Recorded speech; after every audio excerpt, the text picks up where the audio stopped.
ग्रहों का विज्ञान यूट्यूब चैनल में मैं डॉक्टर पुष्पा कांबळे आप सबका स्वागत करती हूँ।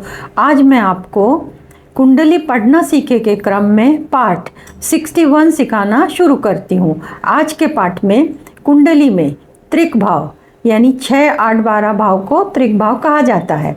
ये दुख भाव है, अशुभ भाव है। अगर 6, 8, 12 भाव का स्वामी 6, 8, 12 भाव में बैठता है तो उनके अशुभ फल में कमी आती है, अशुभ प्रभाव कम मिलते हैं।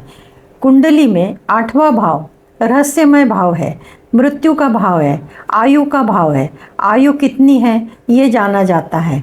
गुप्त धन का भाव है, संघर्ष का भाव है, अचानक दुर्घटना, अचानक धन लाभ, आयु निर्धारण, दुख, आर्थिक स्थिति, मानसिक क्लेश, गुप्त विद्या, व्यसन, अपमान।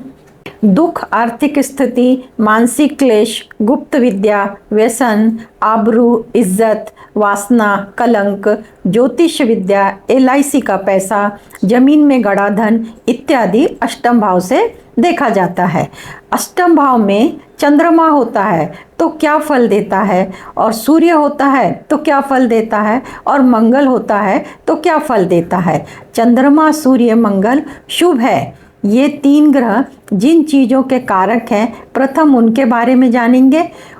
ये शुभ ग्रह त्रिक भाव यानी अशुभ स्थान में क्या फल देते हैं, इनके बारे में जानेंगे। अष्टम भाव को समझते हैं इन तीनों ग्रहों के साथ एक एक करके। चंद्रमा जिन जिन चीज़ों का कारक है वो इस प्रकार। चंद्रमा औषधि का, मनोरुग्ण, मनोदशा, लेफ्ट आई, माता के साथ संबंध, माता का, मौसी का, बचपन का, दैनिक घटना का कारक है। दैनिक राशिफल भी चंद्रमा से ही देखते हैं। स्वाद, नमकीन, रिश्ते में जो लोग उम्र में बड़े हैं उन लोगों से उन लोगों का आकर्षण चंद्रमा से देखा जाता है। दूध, डेयरी, कल्पना शक्ति, महिलाओं के मासिक धर्म, गुप्त रोग संबंधी, छाती से संबंधित रोगों का इलाज, सर्दी, सिंचन विभाग, जूस के व्यवसाय, नर्स बनने के योग, आयात निर्यात के व्यवसाय में लाभ हानि, ये सब चंद्रमा से देखा जाता है। श्वास रोग, गला, छाती के रोग, TB, उच्च रक्तदाब, पागलपन, डिप्रेशन, फेफड़े संबंधी रोग, स्मरण शक्ति अच्छी या कमज़ोर, जहाज, बंदरगाह। चंद्रमा मन का कारक है। सुगंध, रोग, पांडित्य, आलस्य, मिर्गी, फिट्स की तकलीफ, छाती में दर्द, मानसिक भाव, प्रसन्नता या दुख का, नींद, निद्रा नाश की बीमारी, स्त्री सुख, प्रसन्नता, चांदी, जलीय पदार्थ, यात्रा, कुआं, तालाब, मांसपेशियां, श्वेत रंग, शीतल वस्तु, स्थूल देह, कांस्य धातु, नमक, माता, मोती, मुख क्रांति, प्रसन्नता, दुख, शहद, दही, हंसी मजाक, इन सब का कारक चंद्रमा है। कॉमेडियन, शीघ्र गतिशील ग्रह है। विद्वान, व्यवसायी, चंद्रमा वैश्य वर्ण का है। खाना पीना, दूर देश की यात्रा, रक्त, जलीय जीव, कछुआ, खेकड़ा, मछली, नरम मुलायम वस्त्र, चरित्र संबंधी चंचलता, वनस्पति, पितृ का संबंध चंद्रमा से है। श्रृंगार, सौंदर्य, व्यक्ति की हाइट चंद्रमा से देखा जाता है। ये सब चीज़ों का कारक चंद्रमा है। चंद्रमा जिन जिन चीज़ों का कारक है, चंद्रमा से जो जो चीज़ें देखी जाती हैं उसका कारक चंद्रमा। अगर चंद्रमा अष्टम भाव में होता है तो अष्टम भाव तो दुख स्थान है, त्रिक स्थान है, तो चंद्रमा क्या फल देता है। तो कुंडली में चंद्रमा 8वें भाव में होता है तो कल्पनाशील बनाता है। चंद्रमा का मंगल, सूर्य, राहु, केतु से संबंध होता है तो स्वास्थ्य अच्छा नहीं रहता, कोई ना कोई बीमारी लगी होती है, दवाई खानी पड़ती है। 8वें भाव में चंद्रमा होता है तो उस भाव का स्वामी बलवान नहीं होता तो धोखा मिलता है। 8वें भाव में जल राशि में चंद्रमा होता है तो जल के स्रोत यानी कि नदी, नाले, जहाँ भी पानी है वहाँ से भय रहता है, धोखा होने का यानी खतरा होता है। नज़र दोष होता है, पागलपन की बीमारी होती है, वैसी स्थिति आ जाती है। भूत प्रेत बाधा का असर होता है। अगर चंद्रमा बलवान होता है तो तो काल भैरव तंत्र मंत्र की सिद्धि प्राप्त होती है। ऊपरी कमाई खूब अच्छी होती है, परंतु माँ के लिए अच्छा नहीं होता। माँ हमेशा तकलीफ में होती है, गुप्त अंगों में बीमारी होती है, दांत, खाज, खुजली, ऐसी स्किन की बीमारी होती है। और चंद्रमा को 8वें भाव में होने से जो तकलीफ होती है, तो उसके उपाय, तो चंद्र का मंत्र करना चाहिए। चंद्र के दान जरूरतमंद या गरीब लोगों को दान देना चाहिए। इस प्रकार चंद्र को अच्छा कर सकते हैं। 8वें भाव की जो भी मुसीबत है उससे छुटकारा पा सकते हैं।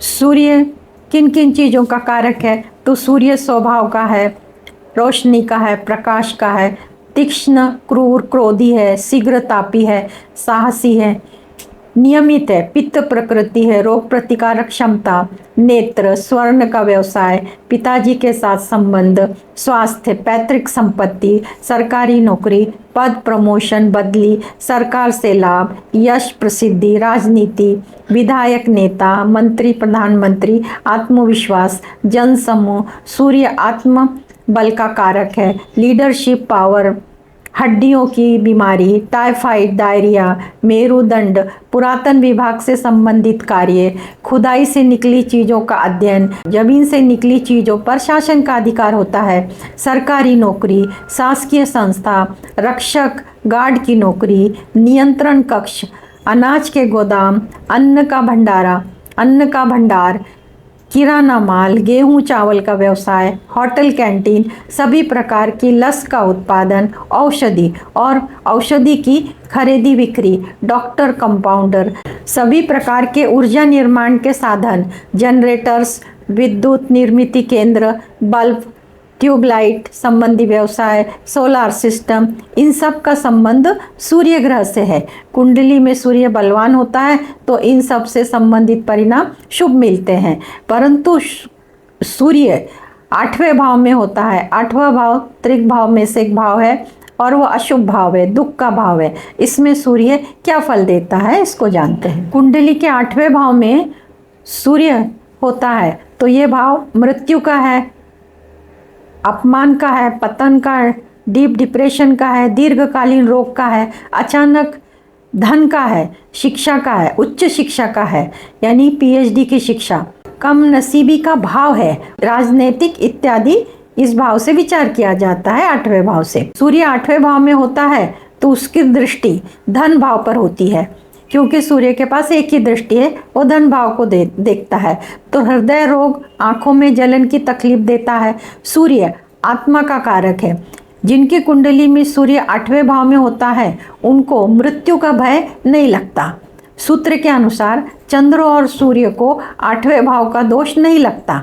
सूर्य 8वें भाव में मित्र राशि में होता है या स्व राशि में होता है तो किसी भी अशुभ ग्रह से दृष्ट नहीं होता है, तब यह सूत्र लगता है। जब कुंडली में कर्क राशि में चंद्रमा होता है और सिंह राशि में सूर्य होता है तब यह दोष नहीं लगता। बाकी अन्य परिस्थितियों में सूर्य को और चंद्रमा को दोष लगता है।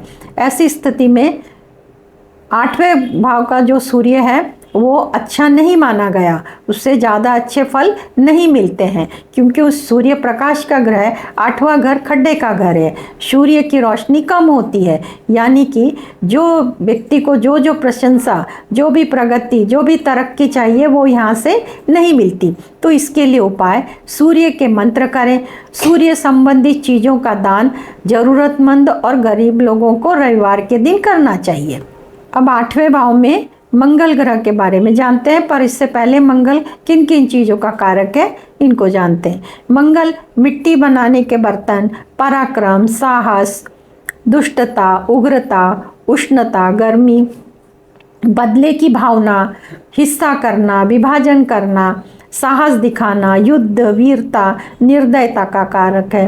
उत्तेजन, तामसिक भोजन, कसाई कर्म, अति उतावलापन, मज्जा मांसपेशियाँ, पीठ का भाग, क्रोध, कमर का भाग, छोटा भाई, सेना, पुलिस, गुप्तचर, इंटेलिजेंट ब्यूरो, अग्नि, अग्निशामक केंद्र, बिजली का यंत्र, इलेक्ट्रिसिटी, सर्जन, गुंडा, चोर, बदमाश, धीट प्रवृत्ति, जमीन ठेकेदार, ठेकेदारी करना, तस्कर काम, ईंट भट्टी का काम, शरीर में घाव, फोड़ा, फुंसी, औजार, धारदार हथियार, ऋण का, गोला बारूद, आवेश, प्रशासन, योग्यता, पुलिस कंट्रोल अधिकारी, बलवान, ड्राइवर, दर्जी, रेस्टोरेंट, बेकरी, तंदूरी, चीरफाड़ करना, हजामत करने वाला, बढ़ई, लोहार, बिल्डर काम, खेल, भुजा, शरीर में जलन, भूमि, वीर्यनाश, शस्त्र धारण करना, पित्त प्रवृत्ति, पशु हिंसा, शत्रुता, दुर्घटना, चित्त चंचल, बदनामी करना, कुतर्क, झगड़ालू, झगड़ा लगाने में माहिर, अपोजिट जेंडर का आकर्षण, दुष्ट कर्म, चोर प्रवृत्ति, डरपोक, लापरवाही, रोग प्रतिकारक शक्ति की कमी, अभाव, हमेशा बीमार रहना, इन सब का कारक मंगल है। अब मंगल को 8वें भाव में देखते हैं क्या फल देता है। कुंडली में 8वें भाव में मंगल होता है तो पिता के लिए अशुभ होता है, आंखों में जलन की तकलीफ देता है। इस भाव में मंगल का दोष निवारण नहीं होता, स्वास्थ्य खराब होता है, कमर में, पीठ में, मांसपेशियों में तकलीफ होती है, अधिक क्रोधित स्वभाव होता है। मंगल के पास 3 दृष्टियां होती हैं। अष्टम भाव में मंगल अशुभ है तो 8वां भाव मृत्यु का है, दुर्घटना का भाव है, मानसिक क्लेश, कलंक का भाव है। मंगल की महादशा अंतरदशा में दुर्घटना के योग बनते हैं। मंगल की 4थी दृष्टि लाभ भाव पर पड़ती है तो बड़े भाई बहनों के सुख में, संबंध में खराबी आती है, संबंध आपस में खराब होते हैं, दोस्तों से संबंध खराब होते हैं। लाभ भाव होने के कारण लाभ में कमी आती है। मंगल की 7वीं दृष्टि धन भाव पर पड़ती है तो कुटुंब में कलह, मतभेद होते हैं, धन की हानि होती है, व्यक्ति की वाणी खराब होती है, खुद की वाणी की वजह से सबसे बुरे संबंध बना लेता है, खुद का नुकसान कर लेता है। मंगल की 8वीं दृष्टि पराक्रम भाव पर पड़ती है तो साहस में, पराक्रम में कमी आती है, छोटे भाई बहनों के साथ संबंध खराब होते हैं, यात्रा में फिजूल खर्च होता है। अशुभ मंगल 8वें भाव में अशुभ फल देता है, जहाँ दृष्टि पड़ती है वहाँ के भी अशुभ फल देता है। 2 परिस्थितियों में मंगल शुभ फल देता है। पहली है परिस्थिति विपरीत राजयोग बनता है तब, और दूसरी चलित कुंडली में मंगल 7वें या 9वें भाव में बैठता है तब वो अच्छे फल देता है। सब तरफ के सुख प्राप्त होने के योग बनते हैं, यानी सभी सुख वो प्राप्त कर सकता है। मंगल 8वें भाव में होता है तो व्यक्ति घर के रहस्य दूसरों को बताता है, व्यक्ति मांगलिक होता है। यह मंगल वैवाहिक जीवन पर असर डालता है। प्रेम संबंध और रिश्तों में सावधानी रखनी चाहिए, दिल की बात, दिल के राज नहीं बताने चाहिए। दूसरे लोग बदनाम करते हैं या कलंक लगता है। यहाँ का मंगल शिक्षा अच्छी देता है, पैतृक संपत्ति मिलती है, इंश्योरेंस का फायदा होता है, इच्छा शक्ति बहुत अच्छी होती है, खाने पीने के शौकीन होते हैं जिसके कारण पेट संबंधी बीमारी होती है, सिर के बाल कम होते हैं, विदेश या परदेश जाने के योग बनते हैं। 8वें भाव में मंगल है तो रत्न धारण नहीं करना चाहिए, मंगल के मंत्र करने चाहिए। मंगल के उपाय: स्नान आदि से निवृत्त होकर लाल वस्त्र धारण करें, तांबे के पात्र में चावल भरकर लाल रंग के फूल, लाल चंदन इत्यादि वस्तुएं हनुमान जी के मंदिर में जाकर अर्पण करें। यह प्रयोग 3 महीने या 6 महीने में से एक बार करना है और प्रार्थना करनी है, मंगल दोष नष्ट होगा और मंगल संबंधी परेशानियों से मुक्ति मिलेगी। दूसरा प्रयोग: हाथी दांत की अंगूठी लॉकेट धारण करना है। हाथी दांत का संबंध राहु से होता है। राहु मंगल आपस में शत्रु हैं, इस कारण से मंगल का प्रभाव कम होता है। राहु खराब है तो मंगल का प्रभाव बढ़ता है, मंगल खराब है तो राहु का प्रभाव बढ़ता है। इस प्रकार 8वें भाव में चंद्रमा का प्रभाव क्या है, सूर्य का प्रभाव क्या पड़ता है और मंगल का प्रभाव क्या क्या पड़ता है, शुभ अशुभ दोनों के बारे में बताया, उनके उपाय बताए। आज की क्लास में इतना ही। धन्यवाद।